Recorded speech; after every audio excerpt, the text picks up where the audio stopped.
Come down 311, mash up the place. Tell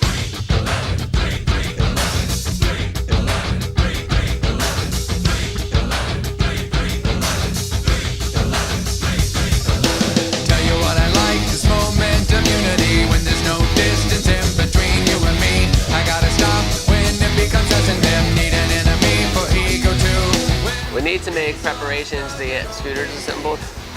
The showroom's getting kind of empty. So I have that on my list, so we'll need to do that before Saturday for sure. Probably gonna have some scooters to assemble tomorrow is the summary of that story after we do inventory today. I mean, we'll talk more about some of this stuff next Tuesday to those that show up, but the one thing that you guys could be doing is really getting those pre-approvals, man. The best thing for me in the last 2 weeks has been back here in the dirt with these guys, like doing a lot of this stuff because I see what they complain about. I think it's also been good that Brad's been doing a lot of service because he also knows the biggest issue is when somebody comes in and they say, this is going on, or I got a nail in my tire.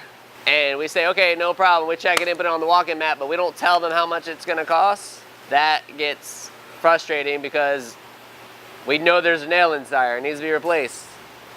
And now they have to stop what they're doing for you to make a unnecessary phone call that could have been done when they were here.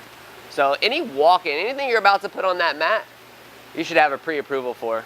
Because I don't want these guys to have to stop, and I don't want you guys to have to make an unnecessary call to get an approval. Sound good? So don't put a walk-in on that mat unless you have an approval. There's a pre-approval stamp it, fill it in, have them initial it. Okay? Speed is the game. Okay, we have customers like Mike and I stayed here till 10 o'clock last night going through 18 voicemails, and 90% of them were service calls. We want these people to get phone calls returned. A lot of them are trying to approve estimates, which they need because they can't do their job until those estimates are approved. We shouldn't have a pile of needs approval sitting in there at the end of the night. We need to get that stuff done so they have work the next day. I don't want these guys to come in and be standing around or going on to the next estimate when they can get these approvals done and start getting the service out of the way. There is not anybody between the age of 18 and 21 that's answering their phone from a call that they do not recognize. So when they're coming into the service department, it would be to y'all's benefit to say, please put New Scooters for Less in your phone so you know it's us when we're calling you. So that way, when their phone's ringing, it's not just a number, it says NS4L and they know it's us. That would be really beneficial. And we set up the iPad yesterday, the white one, so that you can text from that. Here was one last night that I just decided to try. It was one where it was just a battery, a headlight bulb, and a tail light bulb. And it says, you called yesterday at 2:40, you initialed, and you said, no voicemail. Big surprise. They don't have voicemail. A lot of college kids don't. It's either full or it's not set up yet. Like, don't leave voicemails. I texted her at 8:45 p.m. last night. I did voice to text. I pressed the little thing and I said, hey, this is calling from New Scooters for Less. We just want to let you know that we have an estimate for your scooter. You need a new battery. It's going to cost this. You need a headlight bulb. It's going to cost this. You need a tail light bulb. It's going to cost this. For a grand total of $130.45 plus tax. Would you like to approve that estimate? She responded, yes, immediately. It was 5 seconds. You have to communicate with the customers the way they communicate. I talk to parents on Facebook Messenger because that's where they like to communicate. I get more parents on Facebook Messenger than I do college kids, and then I get all the college kids sending me direct message on Instagram and Snapchat. Like, I communicate on whatever platform they want to communicate, but I'm telling you, in terms of getting approvals, text message will be the best way until our stat system sends out text messages for you, which it will one day. You guys have done incredible this month. Thank you for letting us delay these tool talks and little meetings in the mornings during the chaos. We're gonna obviously try to get back on it. We're gonna start doing them on Wednesdays again next week. Let's get set up, and please do your best to work around these guys today. I know it's gonna be difficult, but hopefully we'll have a fan working again by the end of the day. Sound good? Amen. Thank you guys. Don't forget to sign the tool talk. I mean, when I say we've been working late trying to get this stuff done, been working late. Like, I actually went to change the voicemail last night because some of the voicemails, because of how busy we are in the dealership, they're not getting answered until the very end of the day. The team knows to go through and check them, but they forgot last night. So I went to change the voicemail because I was changing the voicemail to say, hey, if you haven't received a response from us within 24 hours, then please email me directly. And so I put my email on there. And when I went to go do that, there was 18 voicemails, and that was at like 8:30 at night. And I'm like, oh my gosh, I'm gonna be here all night. Mike came back to the dealership after leaving to help me knock them out. And we were here till 10 o'clock at night, just calling everybody back. And that's what we have to do. But I don't want customers to get frustrated because they can't get a hold of us. But customers just have to understand that our phones won't stop ringing. Were people picking up at 9 at night? Huh? Yeah, they were. It's actually easier to get a hold of them at 9 o'clock at night, believe it or not. But, and somebody left this review too and said something about us, like, oh, I've been in their dealership and they won't pick up the phone. Like, I see the phone just ringing.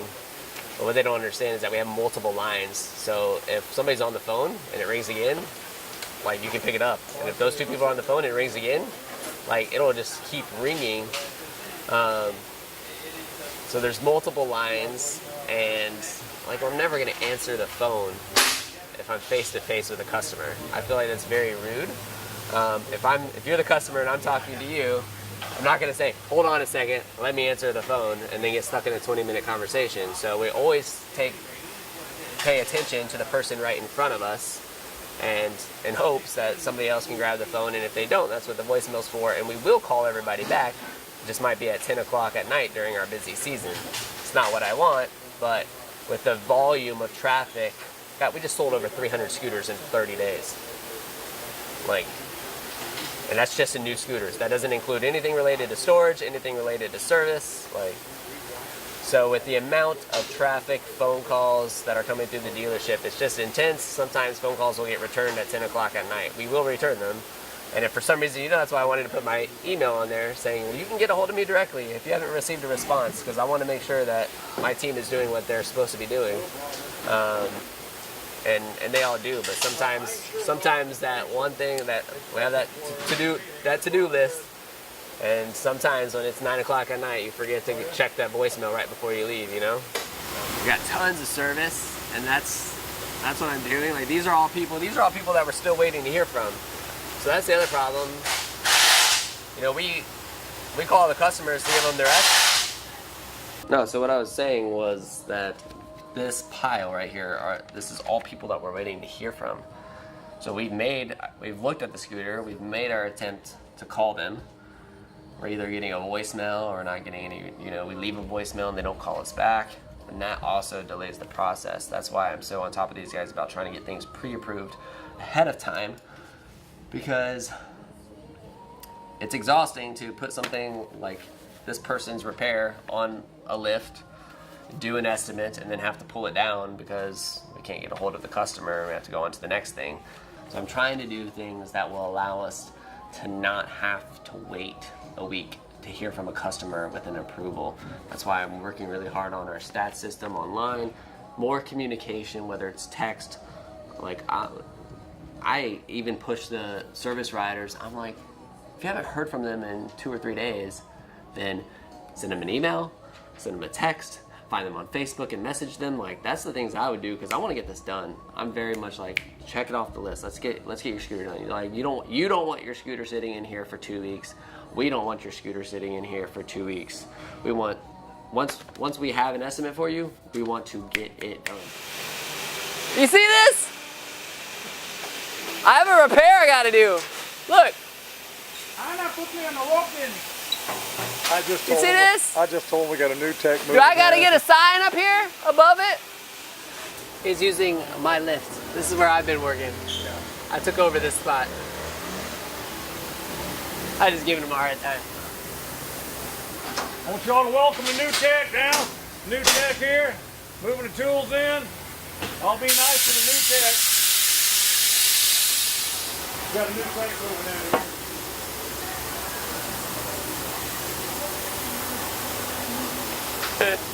Got a new tech moving in. while I'm doing this, we have Allison running the last bit of tags to the tag office. She's doing tag work.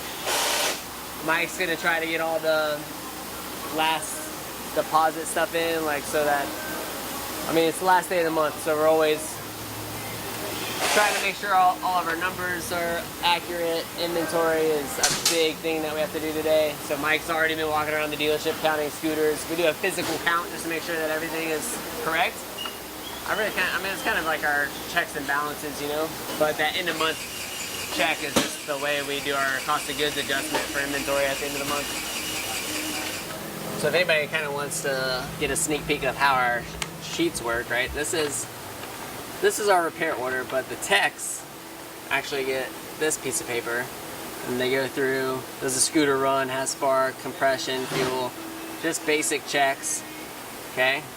And then goes through like what are we requesting? This is normally what we need in order to get it operating again or running if there's an issue, or addressing the customer's concern, so battery for example. And then there's like the recommended repairs. So her low beam was out, her low beam was out on her headlight bulb, and her tail light bulb, her running light wasn't working, so you could only see her tail light when she was pulling the brake. So we made those as recommendations. It's not necessarily required to address her concern, which was a starting issue, but obviously very important. So we split it up between requested and recommended, separate them here with the total, and then all the highlights. So what we do, that's how we kind of know what's been approved. We highlight it when the customer says, yes, I want to do that, I want to do that. And if they don't want to do it, then we don't highlight it. And that's how we keep it separated after we've talked to the customer and received the approval. My dream is to one day make it all electronic.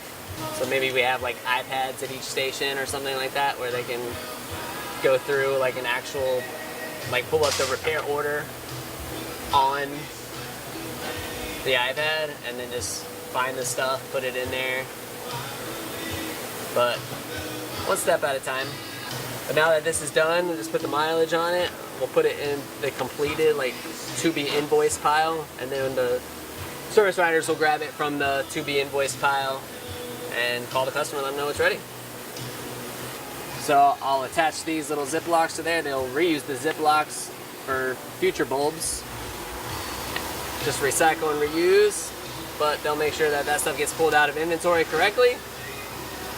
And once Lee comes back and he says everything's good, call the customer and come get it. So you see to be invoiced. So when the techs are done, they place it on a file, to be invoiced, clip it so it doesn't get blown away.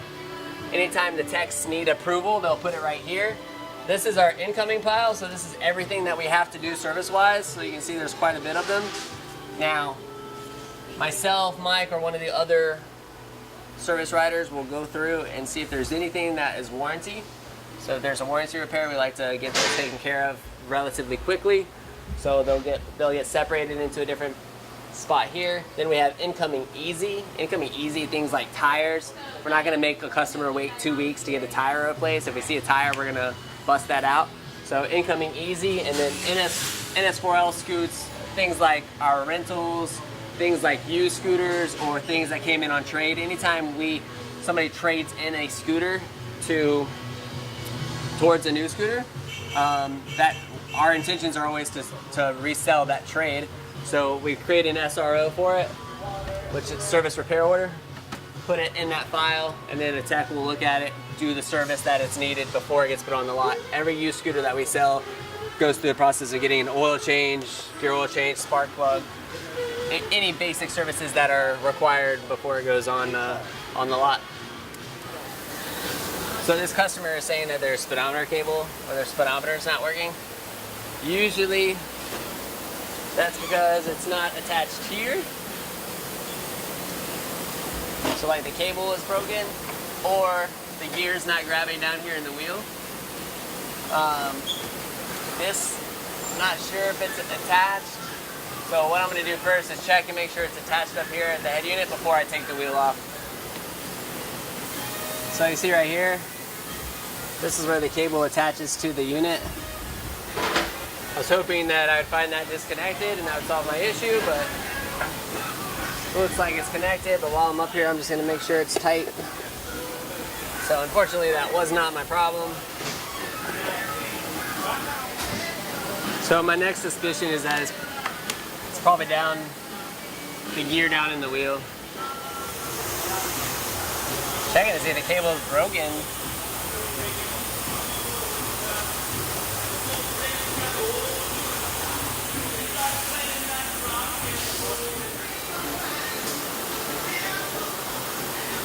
I don't see it moving. I can't get it. I checked the connection up here and it was fine. So I pulled it there. The cable looks good, but I'm spinning it and I'm not seeing anything.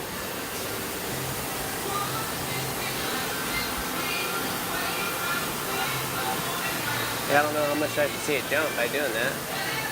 It should jump at least some. I was about to go and start checking the gear, but then I was like, well, let me spin the cable. Broken. It is broken. Yeah. At that end, which is odd. Usually it breaks at the bottom end. How could you tell it's broken? The tip, it said the tip of it. See how it kind of looks like it's been twisted off? Yeah. It's supposed to be kind of square like this. Yeah, we're coming! So, because that's what actually grabs a hold of the arm. Who prepped that one? Whiskey! I don't like the way this is routed in here. It's probably why it broke in the first place. You see how this is here? Yeah. So it's coming up through this middle section and it's bending. Well, it was broken by that much. Yeah. So it's probably, the problem is probably where it's bending. So I'm gonna reroute it so it's not bending. Reroute it around this? Yeah. If I can get it through there. I might have to take this body panel off too. Oh, there it goes. Yeah. That's what I was looking for.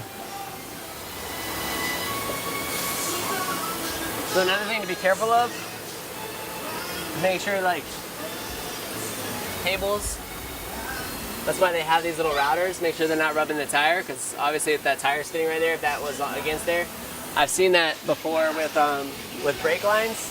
Like this brake line, for example, I've seen them where they're actually on the inside of this and they have a bracket or something, but that's why they put this kind of stuff on there to prevent it, because in the event this bracket broke and it was rubbing against the tire, like you would not want the tire to rub a hole in this brake line, all the fluid come out and you lose your brakes. So that's why all this is there, to keep it secure. The more the better. On 3! 1, 2, 3! Whiskey! I'm about to go perform a UCE. You might want to film this one because we don't get too many of these. Little girl can't get her key gas cap off her RX-50. Just bought it. She's got the key in it, but she just can't turn it left or right. So she's over by the stadium. I'm gonna go over there real quick and see if I can't just twist it off for her. Okay? I don't know what else to do. What do you think? What are you driving? Truck? Take Austin with you. Should I go? Yeah. Okay, come on. I forgot to tell you on the phone, for us to come out here, it's $185. Really? Yeah, Okay. I'm just kidding. It doesn't feel like it wants to move. Yeah, I was having a rough time with it. My mom suggested spraying WD-40 on That it. won't work. Yeah, it didn't work. I can probably get Well, the some seal more. on it's cracking. You can see that it's old as Methuselah. Yeah. If it was me, I would go to the shop and get another gas cap. Okay. That's exactly what I'd do. Okay. I cool. don't know if we don't have anything in the truck. No oil or anything like that. I'll tell you what, hold on. I just gotta think. Dipstick oil? Yeah. Smart. You ain't got much oil in here, looks like. I'm gonna try it. Key out, right? Yes. Key in. We're gonna turn it counterclockwise. Wow, you got it to work. Thank you so much. You don't know it's a dime. Thank you Oh, very thank much. you. But we're Thank glad you. to do it for you. If we can help you with anything, please come see us. Cool. Thank you so much. You're welcome. You have Have a a wonderful good one. day. You too. I have a meeting at 6 that I gotta get to. Busy, productive day here at the shop. It rained a little bit, so tired of the rain. A lot of service, dealing with the mini fires, We sell 300 scooters. We're gonna have those little hiccups with some of them. That was one that I was just fixing right there. Get the customer taken care of, get them back on the road. That's what we're doing, just trying to do things as fast as possible. Keep cranking, keep cranking, keep cranking. And it's gonna be service for a while. We're gonna be doing a lot of service this month. So, I'm out. I gotta be at a meeting at 6. See ya.